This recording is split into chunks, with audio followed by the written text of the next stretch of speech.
আসসালামু আলাইকুম, welcome to সোহিস mom blog. আমি সোহিস মম নতুন একটি ব্লগ নিয়ে চলে আসলাম আপনাদের মাঝে। এখন হচ্ছে গিয়ে বিকেল কয়টা বাজে, বিকেল 4:30 বাজে। তো আমার আসলে ব্লগ করার কোনো ইচ্ছা ছিল না, এমনিতে আজকে মনটা অনেক খারাপ, কারণ আমার মেয়েটার আজকে অপারেশন করার কথা। তো যাব, সোহির বাবা আর আমি যাব, মানে সন্ধ্যার পরে যাব, ডাক্তারের সাথে ফাইনাল কথা বলে আসব। আজকে মনে হয় আজকে অপারেশন করা হবে। তো মেয়েটা শুনে ফেলছে, শুনে মেয়েটা খাওয়া দাওয়া বন্ধ হয়ে গেছে, তো সারাদিনে কিচ্ছু খায় নাই। আর অপারেশনের সময় যা যা পড়বে, মানে 3 দিন হসপিটালে থাকতে হবে, এর জন্য সুতির কাপড় আনছিলাম কালকে রাত্রে। তো ওগুলো কালকে রাত্রে কাটছি, ভাবছি আজকে সময় পাবো না। তো গতকালকে রাত্রে কেটে রাখছিলাম, সারাদিন সেলাই করব। তো যেমন কথা তেমন কাজ। আমি আজকে দুপুর 1টা থেকে সেলাই করতে গেছি। তো এখন দেখি যে আমার মেশিনটা নষ্ট হয়ে গেছে। এমনি মনটা খারাপ, তার মধ্যে মেশিনটা নষ্ট হয়ে গেছে, আরও খারাপ লাগতেছে। প্রায় আমি 2-3 ঘন্টার মতো চেষ্টা করছি, মানে 4টা পর্যন্ত আমি চেষ্টা করছি মেশিনটা ঠিক করার জন্য। তো ঠিক হয় নাই।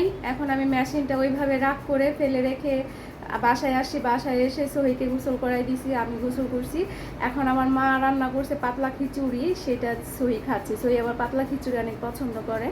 আর আমার মা তো দেখতেই আছে, আবার সোহি আসলে খাওয়া দাওয়া খাইতেছে না তেমন, মানে খাইতেই আছে না। আজকে সকাল থেকে এই পর্যন্ত একদম টোটালি না খাওয়া, কিচ্ছু খায় নাই। তো এখন ও খিচুড়িটা খাচ্ছে। আমার মা জানেন যে ওই খিচুড়িটা দিলেও খাবে। তো দেখেন মজা করে খাচ্ছে, এই যে দেখেন ট্যাটনা বুড়িটা সারাদিন পরে এখন খাচ্ছে। কেমন মজা হয়েছে? হ্যাঁ, মজা হয়েছে। সুন্দর গ্রান বের হয়েছে। আমার সোনামণিটার জন্য দোয়া করবেন। ভয়ে আমারই লাগতেছে, আমি কি বলবো আপনাদের, ওর সামনে আর কিচ্ছু বলবো না। জানি না কি করব, আমি সেলাই করতে পারবোই নাকি। আর এখানে কাপড় ভিজাইছি, সাবানের গুঁড়াও দিয়ে দিছি ওয়াশিং মেশিনে। সেই কখন কলটা ছাড়ছি, ও মা পানি নাই, এর জন্যই তো এত সময় লাগতেছে। মোটর ছাড়তে হবে, যাই মোটরটা ছেড়ে দিয়ে আসি। এই ভাইটার দোকান আমাদের বাসার সামনে, ভাই নিজে রিটেলার্সের দোকান, উনি মেশিন সম্পর্কে ভালো জানে। তাই এই ভাইটাকে সোহির বাবা খবর দিয়ে নিয়ে আসছে, আর সোহির বাবা তাকে খবর দিয়ে চলে গেছে একটা খুবই দরকারি কাজে। ওখান থেকে কাজটা শেষ হলেই সোহির বাবা এসে আমাকে নিয়ে যাবে, সোহিকে নিয়ে যাবে, আমরা যাব হসপিটালে। হসপিটালে যেয়ে তারপর আজকে অপারেশন হবে কি না হবে এটা পরবর্তীতে জানতে পারবো, কিন্তু আমার মনে হচ্ছে আজকেই হবে। অতীব দুঃখের সাথে বলা হচ্ছে আমার মেশিন নষ্ট হয়ে গেছে। আমার মেশিনের হুক আর বুশ নষ্ট হয়ে গেছে। বুশ হুক হচ্ছে গিয়া এই যে এই জায়গার একটা লোহার কি যেন বলে ওইটা, এটাই হচ্ছে গিয়ে হুক। আর এই যে এটার নিচে একটা আছে, ওইটা হচ্ছে গিয়ে বুশ। ওই বুশটা আমার তো মেশিন অনেক বছর হয়ে গেছে, চেঞ্জ করা লাগে, এগুলো আমি তো জানি না। আজকে ওই ভাইটা এসে বললো এগুলো চেঞ্জ না করলে মেশিনের এরকম সমস্যা হয়। কি করব,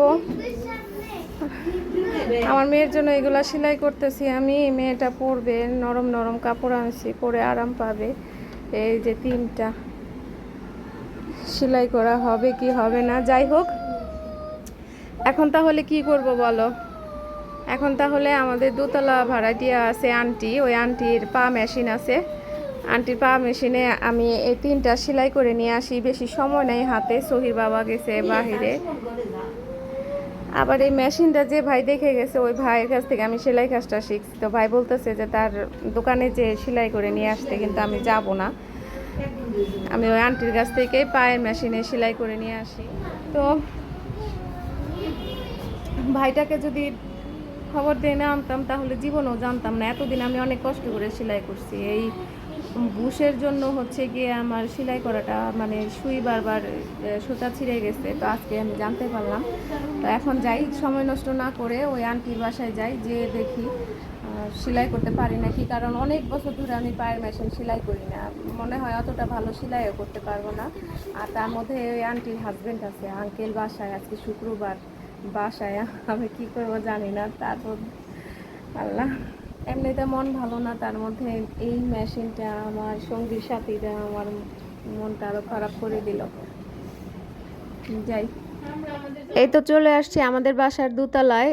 আর এই দোতলার রুমগুলো আর আমাদের রুমগুলো একই। এটা হচ্ছে গিয়ে ছোট রুমে আন্টি মেশিনটা এনে দিছে। পাশের রুমে যেহেতু আঙ্কেল আছে, তাই আমি বলছি আন্টি মেশিনটা পাশের রুমে এনে দিলে ভালো হতো। আন্টি এনে দিছে।